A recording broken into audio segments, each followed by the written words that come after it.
Black Kirby style, Black Kirby style, Black Kirby style, Black Kirby style.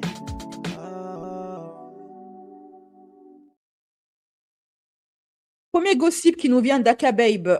Manon de la team Cat Size, c'est apparemment un groupe féminin de K-pop, voilà, que vous voyez ici, qui est composé de blanches, asiatiques. Elle est métisse, une indienne, encore plus noire que la métisse là. Et voilà. Et apparemment, d'après Aka Babe, cette pauvre Manon, elle subirait un harcèlement raciste et misogynoire de la part de toutes les filles du groupe. Et il explique que c'est sans arrêt et sans cesse, au point où il y en a une qui est allée trop loin, qui serait allée trop loin dans ses propos. Et cette fois-ci, Manon, elle n'aurait pas pu supporter et elles en seraient venues aux mains. Il explique également que le contrat de Manon, il est discriminant. Elle a eu un contrat différent des autres en raison de sa couleur de peau et de la texture de ses cheveux.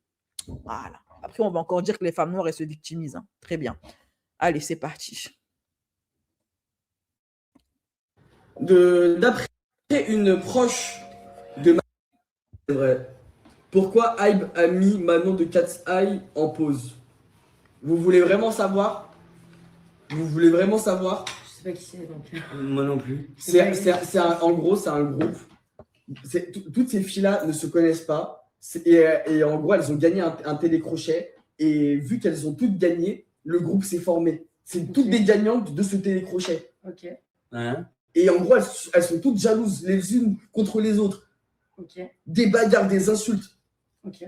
Mais c'est un truc de ouf. Sur les réseaux, elles font croire qu'elles s'adorent, mais elles s'embrouillent entre elles. Des trucs de ouf. Elles se bagarrent, tirage de cheveux. Un jour, 1 heure avant un concert, bagarre, arrachage d'extension, gros trou dans la tête. Elles ont dû ramener une coiffeuse en urgence. Et la meuf, elles ont chanté comme ça en concert, comme si de rien n'était. Et quand le concert s'est fini, elles se sont rébattues. Et c'est quoi, c'est de la K-pop? Non, c'est concernant le groupe Cat's Eye. Tu connaissais ça? Elles font les filles soudées, mais elles se détestent. C'est une dinguerie. Là, j'ai une vraie question sur la K-pop. D'après une proche de Manon, de Cat's Eye, elle aurait été arnaquée sur son contrat suite à sa couleur de peau et suite à son type de cheveux. C'est très grave. Donc déjà, ce n'est pas tout, attention. Mais là, on va commencer à...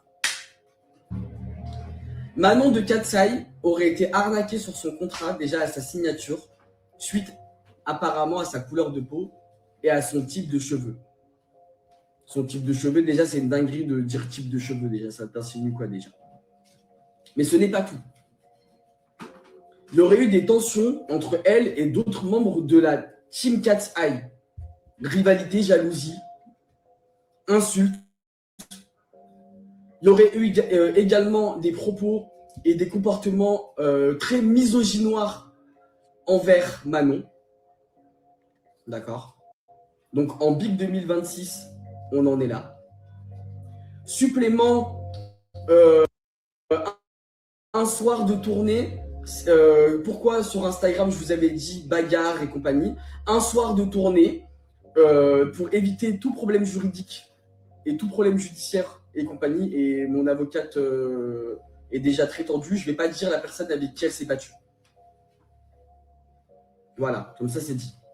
Elle s'est battue avec une fille du groupe. Elle se serait battue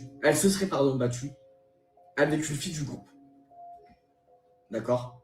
La fille avec qui elle se serait battue aurait tenu des propos tellement monstrueux en Big 2026 envers Manon de Cat's Eye que moi, personnellement, je ne dirais pas. Je ne dirais pas. Donc oui, elles se sont battues. Après une tournée, c'est-à-dire qu'elles ont chanté, elles ont fait leur concert, elles étaient toutes contentes, etc., etc. Elles sont parties en loge, elles se sont tapées dessus. Bagarre. Elle lui a dit la phrase qu'il fallait pas, elle lui a sauté dessus. Ensuite, pourquoi actuellement elle est... Oh la mouche elle est rentrée.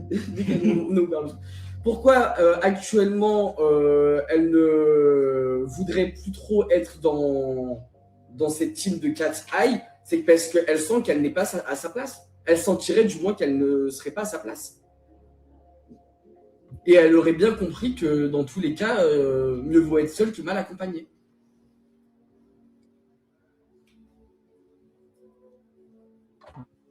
Donc voilà le thé concernant Cat's Eye. Alors, moi, j'hésite. J'hésite souvent à prendre le dos des filles métisses parce que tu prends leur dos et 2 secondes après, elles vont faire des vidéos pour dire « moi, je ne suis pas noire, je suis métisse ». Une fois que tu les fais glow up, elles oublient qu'elles sont noires. Ou alors, elles deviennent noires uniquement par opportunisme. Donc, moi, tout ce que je vais dire à Manon, je ne sais pas de quel bord tu es, et tant que je ne saurais pas de quel bord tu es, je te dis, bah écoute, bonne chance, courage, force, mais ça va s'arrêter là. OK? Voilà. Une autre qui se fait discriminer sur la base de sa couleur de peau par les grandes marques, contrairement aux influenceuses maghrébines et blanches de la télé-réalité, c'est Noémie. Akabeb a révélé, et très en colère d'ailleurs parce qu'il aime beaucoup Noémie, c'est sa pote, que Noémie ne recevrait aucune proposition de la part des grandes marques uniquement parce qu'elle est noire, qu'il le sait et qu'il connaît les marques qui discriminent Noémie. Et il leur a donné un délai pour faire cesser cette discrimination. Sinon, il balance les marques en question pour les mettre dans la sauce. Sous prétexte qu'elle est noire, les marques ne veulent pas d'elle. D'accord? Quand elle envoie son profil aux marques, les marques répondent « Non, désolé, on préfère des arabes ou alors on préfère des blanches. » Oui, oui, oui. En 2026, Noémie Mabel, qui a 2 jumeaux, hein, qui a 2 bébés en bas âge, qui sont jumeaux, qui est sur les réseaux sociaux pour faire quand même gagner sa vie et faire manger ses enfants, elle est victime de racisme. Toutes les marques lui disent « T'es noir.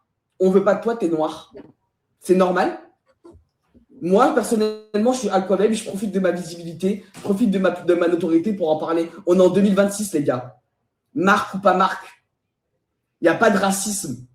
Vous êtes des malades ou quoi? Si vous voulez pas que je commence à citer les noms là, des marques qui sont racistes, commencez vite à accepter les noirs. Commencez vite. Commencez très très vite. Parce que moi, si je fais une liste de toutes les marques qui refusent les noirs dans l'influence, ça va barder. Ça va barder. Parce que trop, c'est trop. Hein. Ça y est. Ça y est. Au bout d'un moment. Que ce soit Manon de Cat's Eye qui serait victime de racisme et de plein de trucs, de misogynoire, etc. Noémie Mabel qui est en France, qui a 2 jumeaux, qui a 2 bébés. Son contenu, il est clean. Son contenu, il est clean. Elle est victime de racisme. C'est intolérable. Donc, j'étais obligé de la glisser. Voilà, j'étais obligé. Moi, dès qu'on parle de racisme, homophobie, tout ce que vous voulez, violence faite. Tout d'abord, bravo à Kabeib. Voilà, il fait le taf que je ne peux pas faire parce que je n'ai plus sa visibilité. Il fut un temps que j'étais très célèbre, mais je ne le suis plus parce que j'ai subi pas mal de cyberharcèlement de la part de la communauté noire, de femmes antillaises, d'hommes noirs, d'hommes gays noirs, etc. Donc tout pour me faire fermer ma bouche alors que j'étais quelqu'un qui donnait beaucoup de force à sa communauté. Et je continuerai de le faire, mais plus de la même manière. Donc je suis contente qu'un Akabeib, qui est d'ailleurs le seul blogueur qui fait ça, hein, les Sam Zira, les autres, comme ils s'appellent là, Jerem Star et tout. Akabeib est le seul qui prend la défense des Noirs et qui utilise ses réseaux sociaux et sa notoriété pour soutenir les Noirs. Et il le fait de façon sincère et sans aucun paternalisme. Je le crois sincère, Akabeib, contrairement à beaucoup d'influenceurs. Donc tout d'abord, un grand merci à lui. Parce que c'est normal de remercier des personnes qui nous soutiennent avec beaucoup de sincérité et de bonne foi. Autre chose que je vais dire par rapport à Noémie, à Katza, à toutes ces influenceuses noires qui se font systématiquement discriminer par des marques. On en revient à ce que j'ai dit tout à l'heure lorsque je vous ai présenté cette petite pépite de cette petite créatrice qui réussissait à recycler des déchets organiques pour en faire de magnifiques sacs, objets de décoration, vêtements, chaussures. Les Noirs de la diaspora, pourquoi vous n'êtes pas plus comme les anglophones? Vous savez qu'on ne vous aime pas. Vous savez qu'on ne veut pas de vous. Pourquoi vous continuez à forcer, en fait? Pourquoi vous ne créez pas votre propre système? Pourquoi être toujours là à tendre la main? Je ne comprends pas. Forcing, il va durer pendant combien d'années, en fait? Des influenceuses Renoir qui peuvent être bankable, il y en a. Qui peuvent rapporter des sous, il y en a. Les Noirs, quand ils vont dans une télé-réalité, ce sont les femmes noires qui ont boosté Secret Story. C'est parce qu'il y avait les deux filles Renoir, dont j'ai oublié le nom, là, que les gens regardaient Secret Story. Ils ont vu qu'il y avait un vivier, comme je l'avais prédit il y a de ça 4 ans. J'avais dit à l'époque où j'avais la visibilité, la notoriété, que vous négligez les Noirs dans la télé-réalité, alors que si vous les mettez dedans, votre télé-réalité, elle va booster. Et comme par hasard, quand cette chère, comment elle s'appelle là, j'ai même oublié, j'oublie même leur nom là. L'escroc, leur patronne escroc de la télé-réalité, là, quand elle a embauché des Noirs dans son équipe de com, les mêmes Noirs ont commencé à mettre des Noirs dans la télé-réalité et ils ont vu les résultats. Et ils ont vu que ça a boosté. Ça a boosté les TVR de mettre des Noirs dedans. Ne serait-ce que par rapport aux polémiques racistes. Ça a boosté les vues. Ils ont vu, j'aurais dit, la communauté noire, elle est nombreuse ici en France, mais elle est pas représentée. Vous mettez des Renoirs dans la télé-réalité, vous allez voir. Ils me suivent, hein. À l'époque, en tout cas, ils me suivaient. Ils suivaient chacune de mes vidéos. Donc, je peux le dire avec force qu'ils m'ont écouté et c'est comme ça qu'ils ont mis des Noirs dans la télé-réalité. Et puis, ils ont vu ce que ça a donné comme résultat. Maintenant, à chaque TVR, ils mettent une Noire qui servira de bouc émissaire. OK? Et qui va booster la visibilité de la TVR parce qu'elle va servir un petit peu de punching ball là-bas, polémique, raciste, etc. On la fera pas gagner, mais on se servira d'elle. On ne sait pas. OK? Mais en tout cas, ils ont vu, avec les Romis, etc., que les Noirs étaient bankable. Maintenant, moi, je vais dire à quel moment, à partir de quelle génération, vous, les Noirs, vous allez vous rendre compte de votre valeur. Au lieu d'être là de quémander des marques qui s'en foutent de vous et qui continuent à vous piétiner, mais créez vos propres trucs. Où sont les agences d'influence afro? Vous n'allez pas me dire que c'est si difficile que ça pour des Noirs entrepreneurs qui ont des sous, notamment ceux qui côtoient des footballeurs, qui côtoient des personnes comme ça, de créer une agence d'influence afro.